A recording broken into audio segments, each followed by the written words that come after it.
We become skilled builders through the act of constructing and talented musicians by playing the harp. Similarly, we cultivate justice through just actions, self-control through temperate actions, and bravery through brave actions.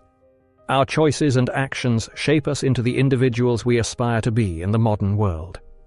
Aristotle's authority spanned a wide range of subjects, earning him the title the philosopher during the Middle Ages. His rigorous approach and categorization profoundly influenced philosophical and scientific thinking. While Plato sought metaphysical truths, Aristotle focused on the tangible world. His influential work, the Nicomachean Ethics, provides guidance for living a good life and has shaped contemporary positive psychology. Despite being compiled from lecture notes, it remains accessible and relevant today.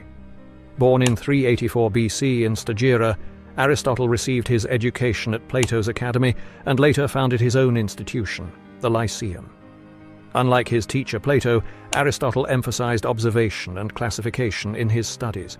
He approached philosophical inquiries by considering common beliefs and expert opinions before presenting his arguments.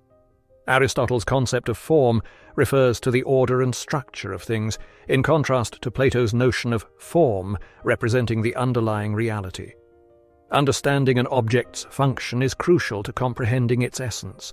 Our identity goes beyond mere physical growth and sets us apart from plants, horses, or oxen. The distinctiveness of humans lies in our ability to act according to reason, organizing our minds and actions. Virtues, cultivated and choices made, define a person's identity. Achieving greatness involves organizing our lives around the highest virtues and fulfilling our unique potential. Appreciating virtues, arts, and skills developed over a lifetime allows us to understand someone's essence. Success is linked to fulfilling one's function. According to Aristotle, the starting point of ethical theory is happiness or eudaimonia, often translated as happiness but also understood as doing well, success or flourishing. Our greatest happiness as rational beings comes from choices guided by reason, leading to long-term well-being. Mere pleasure alone is insufficient for lasting happiness, as it lacks rational and purposeful engagement. Genuine happiness arises from a virtuous path that provides meaningful and lasting pleasure, surpassing the fleeting enjoyment of light entertainment. Aristotle distinguishes those who seek mere gratification as no better than grazing animals. A fulfilling life requires combining action with virtue, continually refining ourselves and developing our skills. Happiness emerges through continuous self-improvement and the pursuit of our goals over time. Friendship plays a vital role in a good and complete life, as it fosters the exchange of reasoning and thinking. Helping friends achieve their aims enlarges our rational qualities and character, leading to increased happiness. The same principle applies to the community or city we live in, as working for its betterment strengthens our own character and enhances our happiness. Study is another significant source of happiness for Aristotle, allowing us to express our rational nature fully. By appreciating philosophical or scientific truths and incorporating them into our knowledge, we reach the pinnacle of human existence.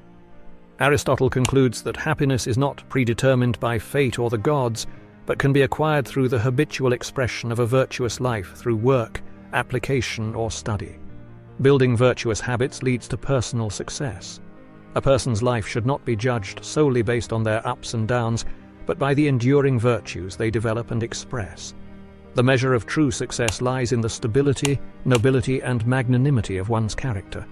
A successful and happy person remains steadfast in their cultivation of virtue, making external circumstances less relevant. Aristotle emphasizes that happiness is controlled by activities in accordance with virtue.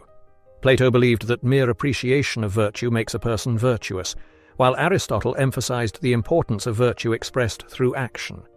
According to Aristotle, a good life must involve virtuous actions, as exemplified by his comparison to Olympic prizes awarded to those who participate and act correctly. He distinguishes between voluntary and involuntary actions, highlighting that true decisions involve significant reasoning and thought. Using our deliberation and decision-making faculties, we should pursue goals that require self-control and transcend natural appetites. Action is necessary to achieve our desires and shape our character. Aristotle also distinguishes between action and production. Production involves creating external objects through skillful manipulation, while action is an end in itself and need not result in a tangible outcome. Unlike production, the quality of action determines a person's moral improvement or decline. Aristotle views action as purer and more noble in its pursuit of personal growth and character development.